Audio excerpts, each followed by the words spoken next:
పిల్లలు, ప్రకృతి స్నేహితురాలు పూర్ణిమ కథ విందామా? ఒక చిన్న అందమైన గ్రామంలో పూర్ణిమ అనే అమ్మాయి ఉండేది. ఆమెకు ప్రకృతి అంటే అపారమైన ప్రేమ.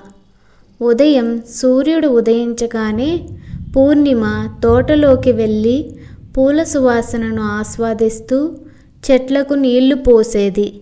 ఆమెకు పక్షుల కిలకిలారావాలు వినడం చాలా ఇష్టం. గాలి మెల్లగా వీచినప్పుడు ఆకులు కదలడాన్ని చూసి ఆమె హృదయం ఆనందంతో నిండిపోతుంది. గ్రామం పక్కన ఒక చిన్న అడవి ఉండేది. ఆ అడవిలో పెద్ద వృక్షాలు, చిన్ని జంతువులు, రంగురంగుల పూలు ఉండేవి. పూర్ణిమ ప్రతిరోజు అక్కడికి వెళ్ళి పడిపోయిన ప్లాస్టిక్ చెత్తను తీసి శుభ్రం చేసేది. అడవి కూడా మన ఇల్లే కదా అని ఆమె అనుకునేది. ఒకరోజు ఆమె గమనించింది, కొంతమంది చెట్లను నరికివేస్తున్నారు.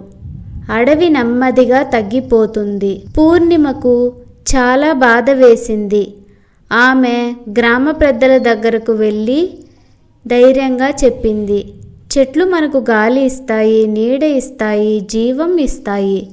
వాటిని కాపాడటం మన బాధ్యత అని. ఆమె మాటల్లో ఉన్న ప్రేమ అందరి హృదయాలను తాకింది. ఆ రోజు నుంచి గ్రామంలో ఒక మంచి నిర్ణయం తీసుకున్నారు.